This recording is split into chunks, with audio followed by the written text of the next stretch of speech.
Hai, selamat berjumpa kembali dengan Ibu. Pada hari ini kita akan memasuki materi kita yang baru. Kita akan masuk pada materi saluran-saluran mobilitas.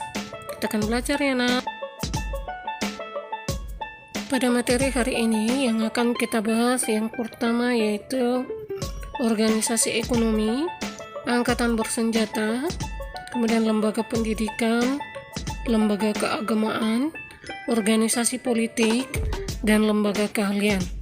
Masing-masing ini kita akan bahas mengapa yang keenam ini dikatakan sebagai saluran mobilitas yang ada pada masyarakat. Namun sebelum kita masuk pada pembahasan tentang saluran-saluran mobilitas ini, yang kita lihat adalah bagaimana dia strukturnya pada saluran mobilitas. Nah, pada strukturnya kita melihat ada stratifikasi sosial dan ada diferensi sosial.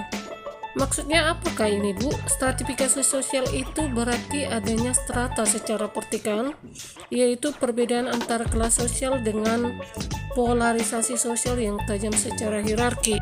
Sedangkan untuk diferensi sosialnya sendiri, kita melihat adanya kesatuan sosial berdasarkan perbedaan suku, bangsa, agama, profesi, ras, adat, dan jenis kelamin. Artinya di sini kita lihat nak, berarti mobilitas sosial yang secara vertikal itu akan menciptakan stratifikasi sosial. Sedangkan yang secara horizontalnya dia akan menciptakan diferensi sosial. Nah, ini yang perlu kita lihat dari segi perbedaannya. Nah, saluran mobilitas yang pertama yaitu angkatan bersenjata.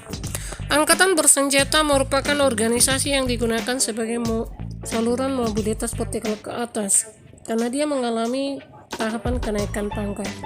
Misalkan begini ya nak ya, apabila ada seorang prajurit yang berhasil melakukan penangkapan dengan membongkar sindikat narkoba, tentu dia akan mendapatkan kenaikan pangkat atas jasa yang dilakukan.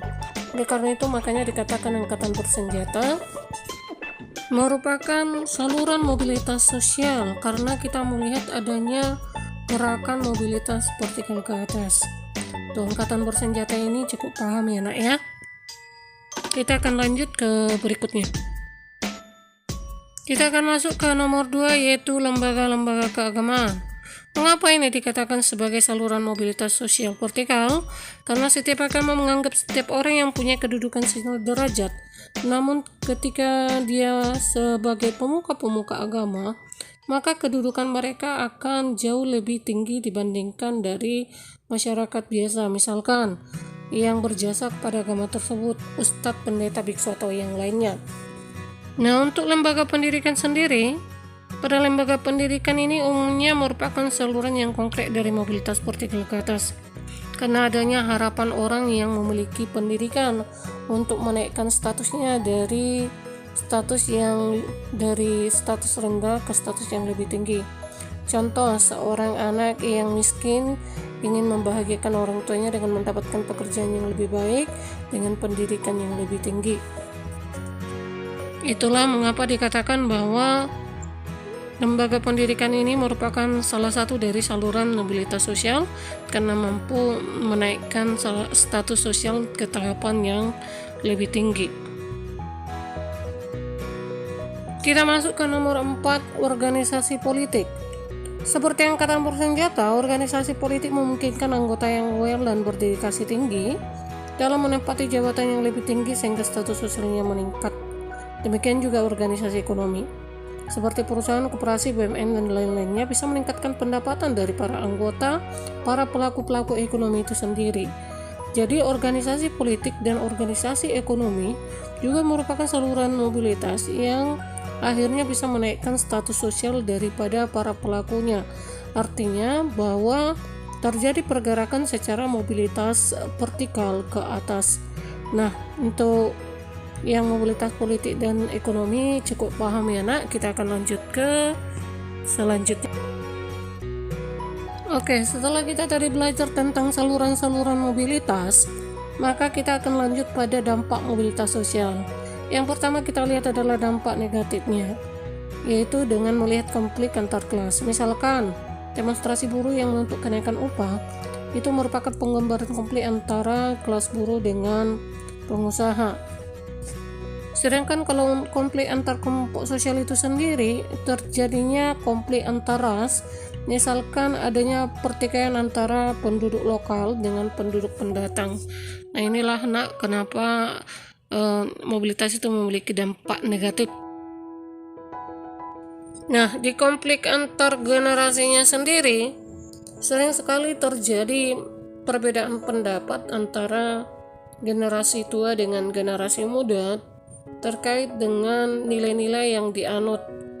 Misalkan nilai-nilai estetika ataupun pergaulan yang dilakukan oleh kaum muda. Sering sekali ini mengalami pertentangan nilai yang dianut oleh generasi tua terhadap generasi muda. Nah, di penyesuaiannya, setiap konflik pada dasarnya ingin menguasai atau mengalahkan lawan. Bagi pihak-pihak yang berkonflik, bila menyadari bahwa konflik ini banyak merugikan, maka akan timbul kembali yang didasari adanya rasa toleransi dan saling menghargai. Penyesuaian itu kita sebut dengan akomodasi. Kalau kita tadi sudah membahas dampak negatif, nah kita akan masuk kepada dampak positif dari saluran mobilitas itu sendiri. Nah, dampak positifnya orang-orang itu akan berusaha dalam menciptakan prestasi, karena setiap orang pasti akan berusaha untuk maju, untuk memiliki kesempatan dalam pemindahan strata. Kesempatan ini mendorong orang untuk mau bersaing dan bekerja keras agar dapat naik ke strata atas. Kita ambil contoh, misalkan seorang anak yang miskin berusaha belajar dengan giat dalam mencapai tingkat pendidikan tinggi karena menginginkan kehidupannya lebih baik dengan status sosial yang lebih tinggi.